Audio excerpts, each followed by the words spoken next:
smo tudi mi vedno dali poudarek, da proizvajamo več rdeča vina, z poudarkom na sorti Refošk, ki je, bi rekel, tu doma. Če se postavi v čas danes, ko Vina Koper je prepoznaven in stabilen poslovni sistem, kakšni so izzivi, ki vas čakajo ali pa s katerimi ste se pripravljeni soočati v naslednjih 3-4 letih? Izzivi naši so jasni in naš glavni izziv je, da pač smo uspešna firma in da bi rekel, na teh blagovnih znamkah, ki jih imamo, korenito gradimo tudi naprej. Da se čemo to doseči, sigurno, mi smo si zastavili neke cilje, ki so pač vezani, da dosežemo neko donosnost, seveda, če čemo to doseči, moramo tudi doseči neki prihodek, za katerega smo si zastavili za naprej.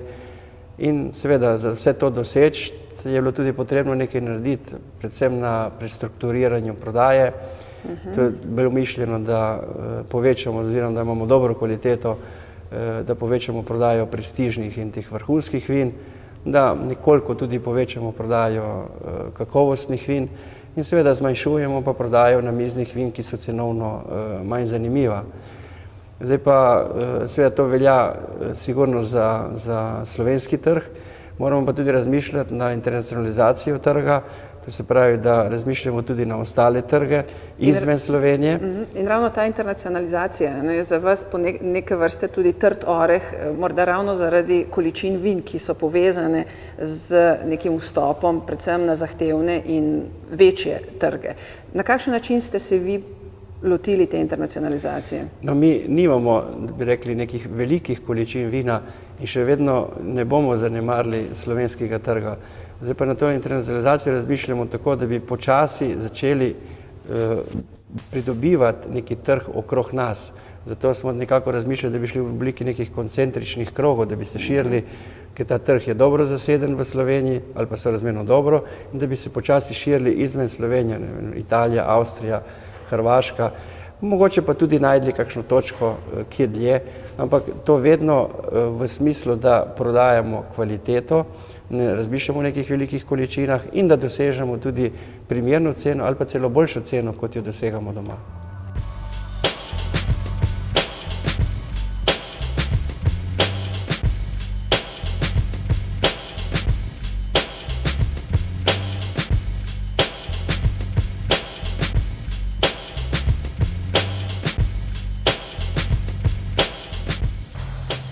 Sodobna podjetja pri iskanju svojih strategij se vse pogosteje oslanjajo na ključne sposobnosti in vrednote. In tudi v vašem primeru sta bila to dva ključna gradnika. Torej, katere so tiste ključne sposobnosti, na katerih vi gradite svojo zgodbo? Dejstvo je to, da sigurno, da vse skupaj nekako pri nas vedno začne z geografskim poreklom, s proizvodom, se nekako pomika naprej potem do tistega proizvoda, ki naj bi šarmiral zadnjega, to je potem tudi potrošnika. In katere so vrednote, ki jih pri tem razvijate? Dejstvo je spet temu, da ljubezen do vina, se pravi ljudje, ki so nekako v navezi z nami, morajo prvič imeti ljubezen, spoštovanje, en odnos do te, bi rekel, najbolj zdravilne pijače. Na drugi strani pa, kar je izredno pomembno, je tudi to, da so to ljudje, ki imajo neko svoje sposobnosti, ki jih mi želimo potem pomagati, da se jim nekako uresničijo in nekako pridejo do izraza. Hkrati pa sigurno, da en cilj, ki je neka večen trikotnik dogajanja, je pa v bistvu na koncu koncev ta kvaliteta vina, ki nas identificira, in potem tisti nasmešek zadnjega v tej verigi, to je potrošnika, ko se ga natoči v kozarec, z njim zaživi in v bistvu oživi tudi ob njemu in na koncu koncev vrača vedno nekako razpet v bistvu med življenjskim stilom in seveda Vina Koper. Pri tem je znanje zelo pomembno. Kakšna znanja pravzaprav rabiš ali sploh kakšna posebna znanja rabiš, da narediš dobro vino? Vse skupaj nekako začne, bi rekel, ali pa zelo skromno, nekdo bi rekel čisto enostavno v vinogradu, to je tista tradicija, to je tista zgodba Slovencev, nas že po naravi, ta navezanost na naravo, ne.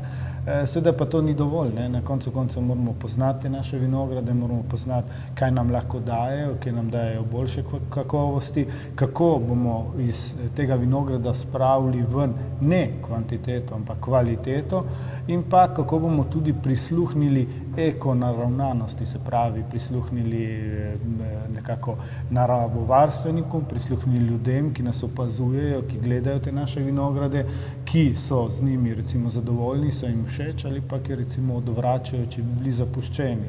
Na drugi strani sigurno, da je potreben dober kletar. Kletar, to je, bi rekel, veščina, ki je mogoče že začela usihati. V čem je vaša posebnost pri tem kletarstvu?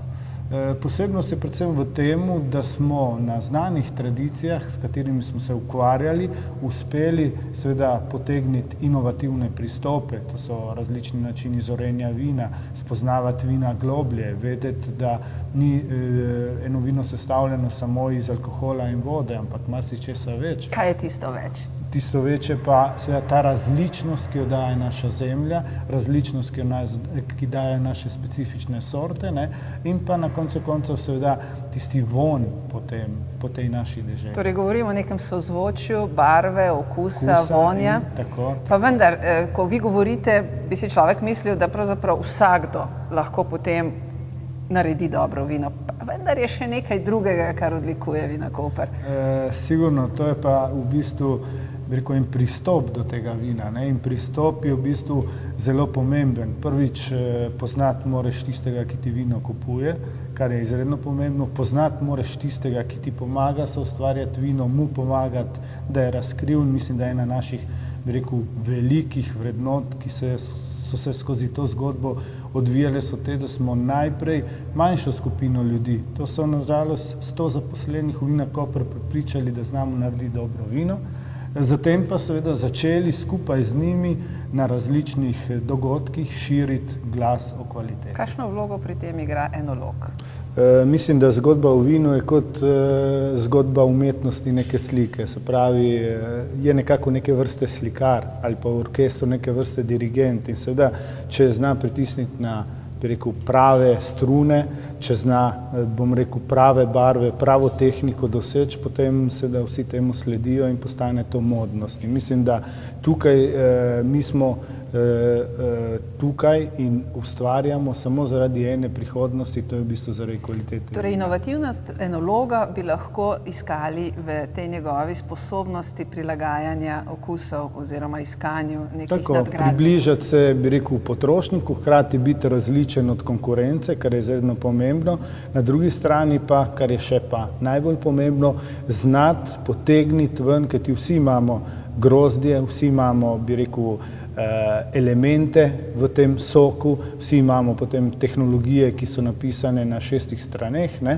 Ampak tukaj potegni potem ven tiste prednosti, ki jih potem izpostavimo, ne?